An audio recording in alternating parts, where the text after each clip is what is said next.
एक इतिहास 4 अध्याय। यहुदाका अरू गोत्रहरू। यहुदाका सन्तान फारेस, हेस्रोन, खर्मी, होर, सोबाल। सोबालका छोरा रायाहा चाहिँ यहदका पिता थिए। यहद चाहिँ अहुमै र लहदका पिता थिए। सोरातीहरूका वंश यिनै थिए। एथामका छोरा इजरायल, इस्मा, इदबस। तिनीहरूकी बहिनीको नाम हसलेल पोनी थियो। पोनुएल चाहिँ कदोरका पिता र एसेरहुसका पिता थिए। एप्राताका जेठा छोरा र बेथलेमका पिता हुरका सन्तान यिनै हुन्। धकोका पिता असुरका 2 पत्नीहरू थिए, हेलहर, नारा। नाराले तिनको निम्ति अहुजाम, हेपेर, तेमेनी र हाहा सतारीलाई जन्माइन्। नाराका सन्तान यिनै थिए।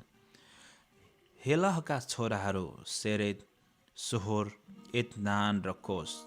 कोस चाहिँ आनोब र हजोबेबा अनि हारुमका छोरा हसहेल्लाका वंशहरूका पिता थिए। याबेस आफ्ना दाजुभाइहरूभन्दा बढी मानका थिए।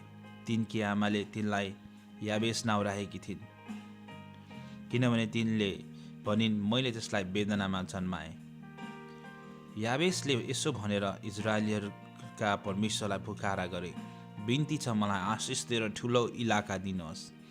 तपाईँको हात ममाथि रहोस् र मलाई जोखिमबाट जोगाएर राख्नुहोस्, ताकि मलाई कुनै चोटले पनि नदुखोस्। अनि परमेश्वरले तिनको बिन्ती सुन्नुभयो।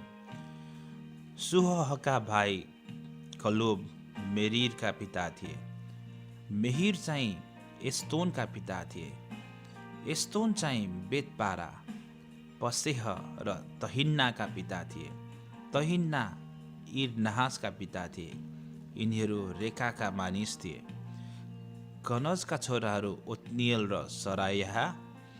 ओत्निएलका छोराहरू हतत र मोनोतै।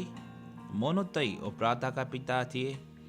सरायाहा योआबका पिता थिए र योआब गिहसिमका पिता थिए। त्यहाँका मानिसहरू कारिगरहरू भएका हुनाले तिनको त्यही नाम राखियो। एपुन्नेको छोरो खालेबको छोराहरू इरु, एलाह र नआम। एलाहका छोरा कनज। इहलेलका छोराहरू जीब, जिपा, तिरया र असरेल। एज्रहका छोराहरू एतेर, मेरेद, एपेर, यालोन।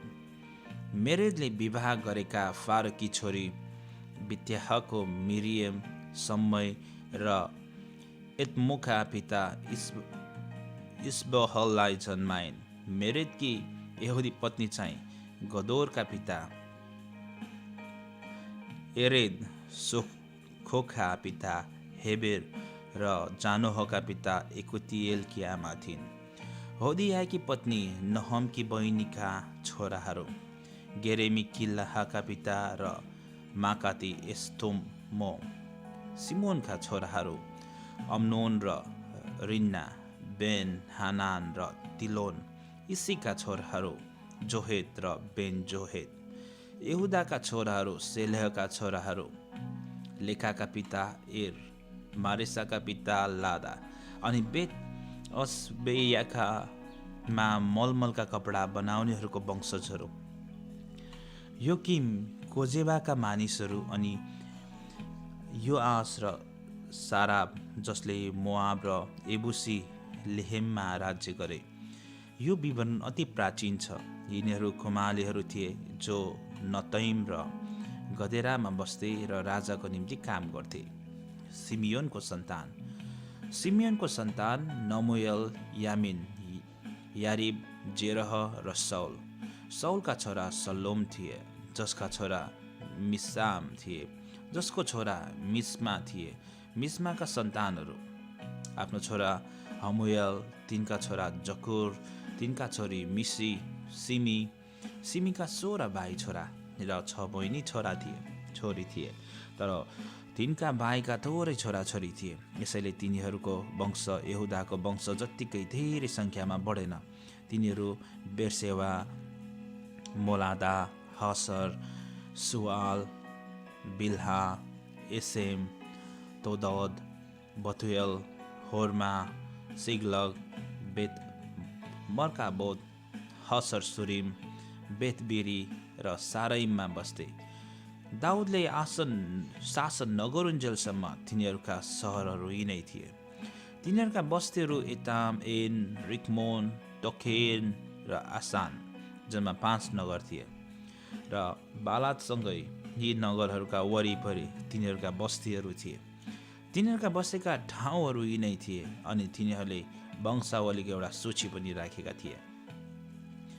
मोसोबाब एक्लेग, अमस्याहका छोरा योसा, योयल, योसिबेहाका छोरा एहु, जो सरायतकी नाति असियलका पनाती थिए, एल्योएनकै, याकोबा, यासोयाहा, असायाहा, अदियल, एसिमियल, बनायाहा र सिपीका छोरा जिजा, जो अल्लोनका नाति, यदायाहाका पनाती, सिम्रीका खनाती र समायाहाका जनाती थिए।